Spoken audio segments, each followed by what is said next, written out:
দুপুরের এই গরমে যদি 1 গ্লাস কাঁচা আমের জুস খাওয়া যায় তাহলে মাথা থেকে পা পর্যন্ত ঠান্ডা হয়ে যাবে।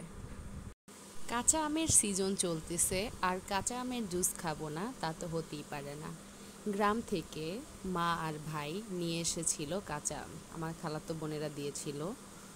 তো অনেক দিন ধরে ফ্রিজে রাখা ছিল, এত পরিমাণ টক যে কেউই খেতে চাচ্ছিল না। তো আজকে আমি ভাবলাম যে জুস করে ফেলি, সবাই খেয়ে নিবে। তো এই জন্য আমি 2 ঝাড় একসাথে জুস বানিয়ে নিয়েছি। কয়েক মিনিটের মধ্যেই খাওয়া শেষ। বাবা এসেছে, ভাই স্কুল থেকে এসেছে, সবাই খেয়ে ফেলেছে। কে কে এখনও জুস খাওয়া বাকি আছে তাড়াতাড়ি কাঁচা আমের জুস বানিয়ে খেয়ে ফেলুন, যেন গরম গরমই মনে হবে না, ঠান্ডা আর মাথাও শান্তি থাকবে।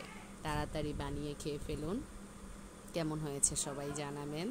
ভালো থাকবেন, সুস্থ থাকবেন। আল্লাহ হাফেজ। আর গরমের অনেক অনেক অনেক শুভেচ্ছা, কারণ সব জায়গায় অনেক গরম পড়তেছে, গরমে পাগলের মতো অবস্থা হয়ে যাচ্ছি। আল্লাহ হাফেজ।